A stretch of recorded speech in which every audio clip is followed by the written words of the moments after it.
혈당 관리에 성공하면 발저림이 점점 좋아질 거라고 생각했는데 오히려 발은 계속해서 저리고 아프고 다리의 힘은 점점 더 빠지고 그런 상황에 놓여 있으신가요? 제가 지금부터 왜 그런 현상이 일어나는지 그리고 어떻게 대처하면 좋을지 딱 두 가지를 정말 최대한 이해하시기 쉽게 설명해 드리려고 합니다. 이번 영상을 제 마음대로 단계를 한번 나눠보자면 중급자 이상의 내용을 포함하고 있습니다. 만약에 당뇨병성 말초신경병증이라고 하는 이 병 자체를 알게 된 지 얼마 되지 않으셔서 너무 놀란 마음에 이제 막 정보를 찾아다니기 시작하신 분들께는 오늘 영상이 너무 어렵거나 조금 헷갈리실 수 있습니다. 조만간 초급자 버전으로 당뇨병성 말초신경병증에 관한 영상을 한번 더 올려드릴 예정이니 그런 분들은 조금만 더 기다려주시기 바랍니다. 오늘 영상은 혈당 관리라고 하는 1차 관문은 일단 통과를 하셨는데 신경통이 계속되어서 고민이신 분들을 위해서 만들어진 영상이라는 점을 다시 한번 확실하게 말씀드리면서 오늘 영상의 본론을 시작하겠습니다.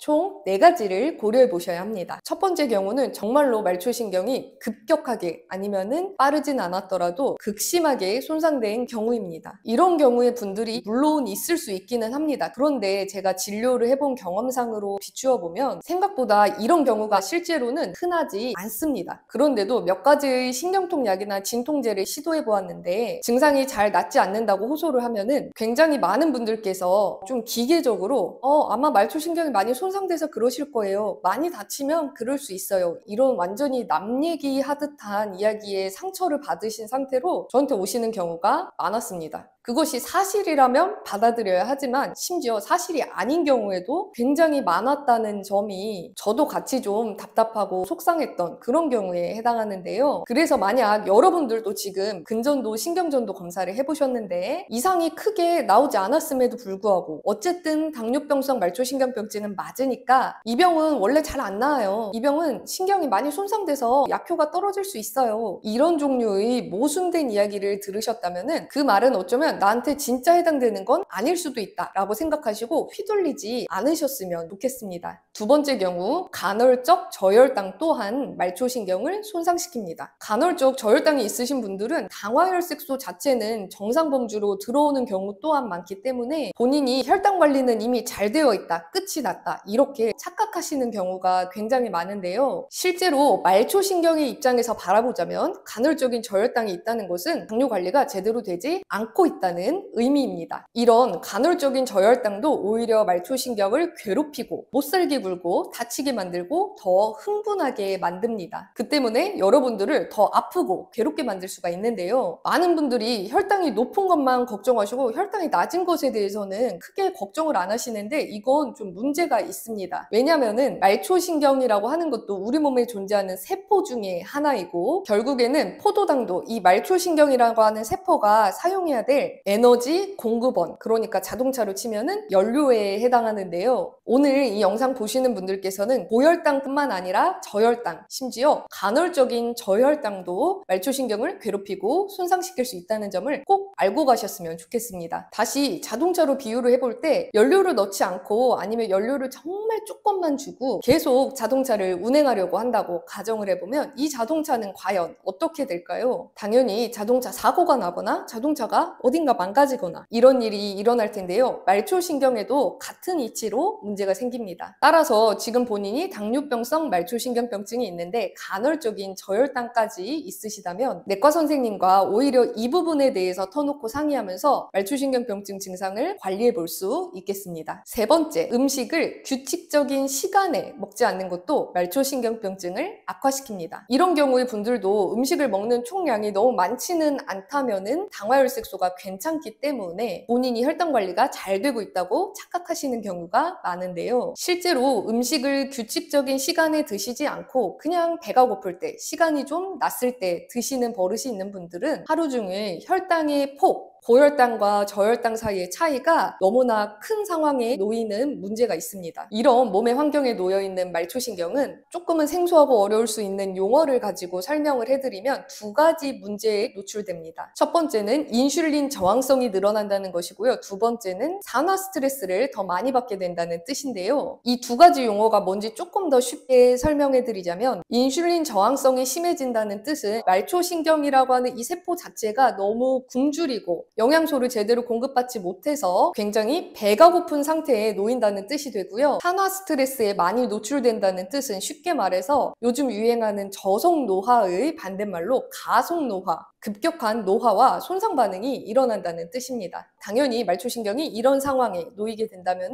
손상은 더더욱 가속화되고 증상은 더더욱 심해질 수밖에 없습니다. 따라서 만약에 본인 생활 습관을 생각해 봤는데 정말로 이렇게 나는 불규칙하게 아무 때나 음식을 먹는다라고 하셨던 분들은 지금부터 배가 썩 고프지 않더라도 규칙적인 시간을 정해놓고 음식을 드시는 것을 꼭 한번 시도해 보시면 좋겠습니다. 마지막으로 네 번째, 가장 중요한데요. 혈당 이외에도 말초신경병증의 회복에 관여하는 요소는 정말 많습니다. 제가 진료실에서 많이 예시를 들어드리는 게 있어서 하나 소개해드리려고 합니다. 만약에 내가 집에서 화분 하나를 키우고 있는데 그 화분에 있는 식물이 시들시들해져 간다고 한번 상상을 해보겠습니다. 보통은 내가 집에서 정성 들여서 키우던 식물이 시들시들해지면 가장 먼저 뭐가 문제일까 떠올리실 것 같으세요? 네, 맞습니다. 바로 물입니다. 내가 물을 너무 적게 줬나? 아니면 반대로 내가 물을 너무 많이 준 걸까? 이런 생각을 해볼 수 있는데요. 그런데 인터넷도 찾아보고 여러 자료도 찾아보고 하다 보니까 내가 이 식물에게 가장 알맞게 정말 적합하게 물을 잘 줬다고 한번 가정을 해보겠습니다. 그러면 그때 여러분들은 그 다음으로 어떻게 하시겠어요? 당연히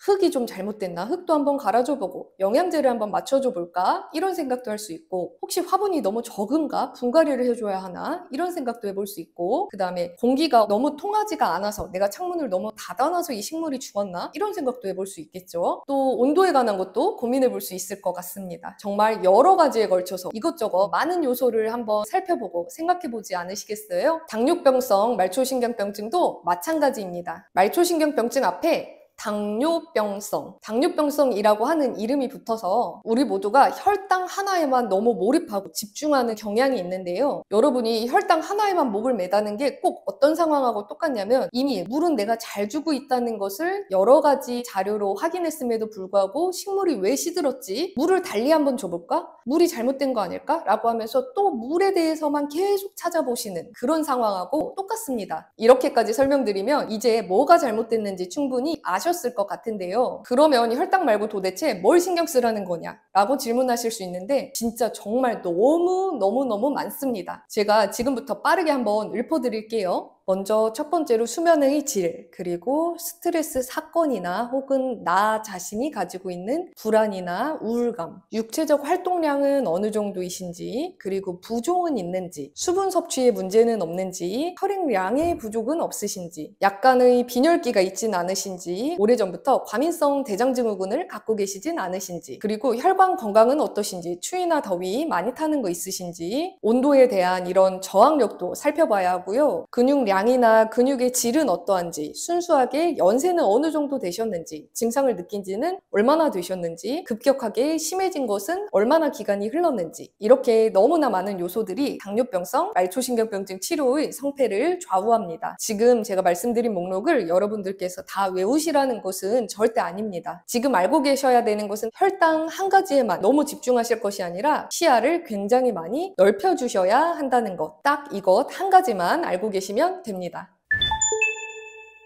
처음에는 당뇨병성 말초신경병증 있는 분들께서 선택하실 수 있는 옵션을 하나씩 다 설명을 한번 해드려 볼까 고민을 했는데, 결론적으로 제가 치료하지 않는 어떤 행위에 대해서 말씀드리는 거는 적절하지 않은 것 같아서 제가 하는 치료만 조금 더 자세하게 구체적으로 설명해 드리려고 합니다. 일단 저는 한약 치료만을 가지고 이 당뇨병성 말초신경병증과 승부를 보고 있습니다. 왜 여기서 제가 저는이라고 하는 말을 붙였냐면요, 그 이유가 침이나 뜸이나 이런 치료 안 하는지 물어보시는 분들이 정말 많으셨기 때문입니다. 저는 적어도 당뇨병성 말초신경병증에 대해서만큼은 침치료나 뜸치료나 뭐 이런 외부에서 가하는 어떤 종류의 치료들이 잠깐의 편안함을 줄 수는 있지만 그것을 꾸준히 한다고 해서 치료 효과가 착착착착 누적이 되고 병이 착착착착 이렇게 수그러들지는 않는 것으로 보이는 게 좀 조심스럽지만 솔직한 저의 소견입니다. 그래서 저하고 당뇨병성 말초신경병증을 치료하시는 분들께는 침치료는 뭐 가까우셔서 왔다 갔다 하기 편안하시다 하시면 오시라고 말씀드리고, 대부분의 경우에는 꼭 무리해서 굳이 오지 않으셔도 된다고 말씀을 드리는데요. 그러면 다시 본론으로 들어와서 당뇨병성 말초신경병증을 도대체 한약으로 어떻게 치료한다는 거냐, 이 부분을 가장 궁금해 하신다는 것을 알고 있습니다. 실제로 댓글로도 이런 문의를 해주시는 분들이 정말 많으셨는데요. 한약으로 혈액순환을 돕는다는 거냐, 뭐 아니면 체질을 개선한다는 거냐, 디톡스를 해준다는 거냐, 뭐 이런 문의들이 정말 많으셨는데 제가 다 답변을 드리지 못했습니다. 그 이유는 이렇게 쉽게 딱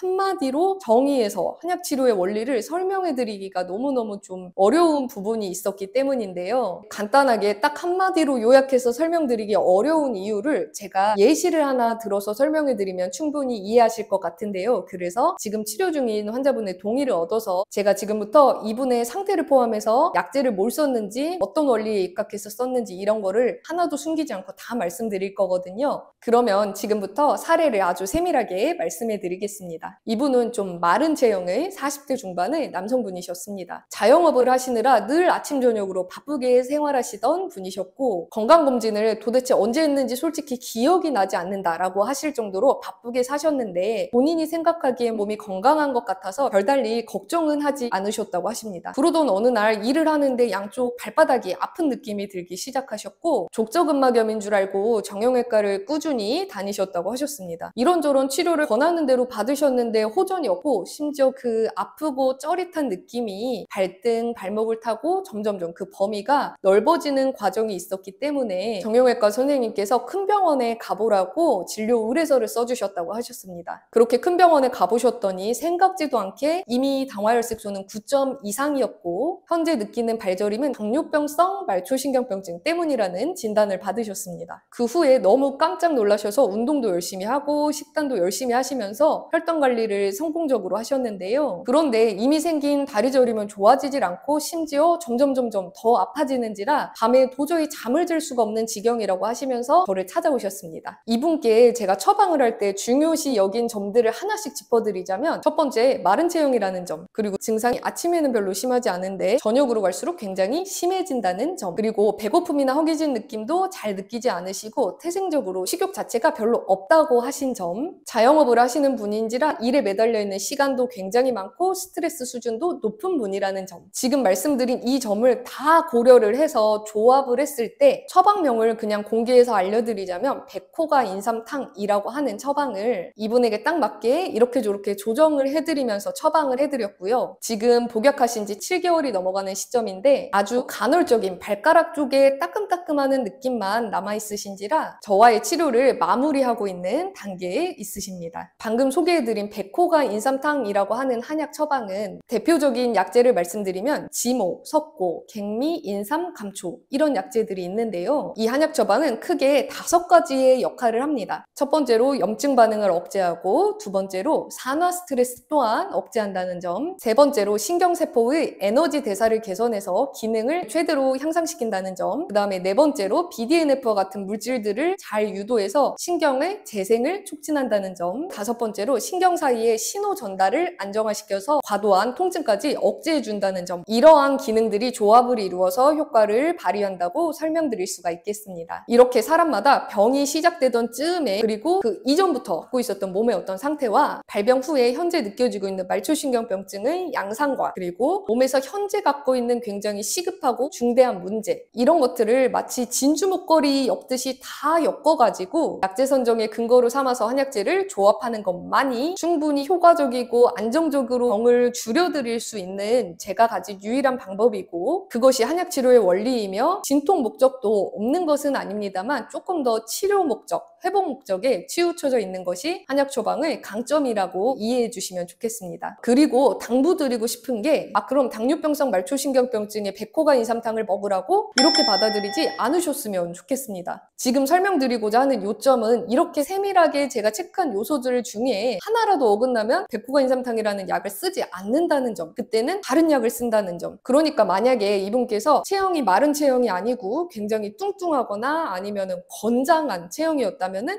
이 약을 쓰는데 저는 망설였을 것입니다. 만약에 이분이 마름 체형이라고 하시더라도 식욕이 굉장히 좋았고 음식을 잘 먹는다고 하셨다면은 또 다른 약제를 썼을 것입니다. 왜냐면 이런 요소를 무시하고 약제를 썼을 때는 통증이 줄어들지 않는다는 점을 경험적으로 저는 알고 있기 때문입니다. 첫 번째, 이미 나는 양약을 많이 먹고 있고 이것을 도저히 끊는 것은 안 될 것 같은데 한약을 먹으면 이걸 끊으라고 하잖아요 라는 질문 많이 하시는데요. 일단 기관마다 한의사 선생님들마다 소견이 다를 수 있지만 저는 절대로 제가 의미로 어떤 제가 처방하지도 않은 양약을 줄이거나 끊으시라고 권고하지는 않습니다. 한약재 중에서 같이 병행해서 복용하셔도 되는 약재를 제가 보조적으로 맞춰서 처방해드리는 편입니다. 그 외에도 제일 많이 걱정하시는 게 간 수치였고 그 다음에 당뇨병이 있으신 분들이니까 아무래도 신장 기능에 대해서 조심해야 한다는 이해도가 있으신 분들이 그 부분도 굉장히 걱정하시면서 질문하시는 경우가 많았습니다. 이에 대한 답변까지도 다 드리고 싶은데 그렇게 하면 영상이 너무 길어지기 때문에 궁금하신 분들만 영상 하단의 더보기란이나 고정 댓글을 참고하셔서 홈페이지 주소를 들어가시면 당뇨병성 말초신경병증의 한약치료의 원리라든지 그 외에 걱정스러우신 요소들에 대해서 다 답변을 달아놓았으니 참고해 주시면 되겠습니다. 앞으로도 당뇨병성 말초신경병증의 관리에 도움이 되는 많은 정보들을 준비해서 찾아뵙겠습니다. 감사합니다.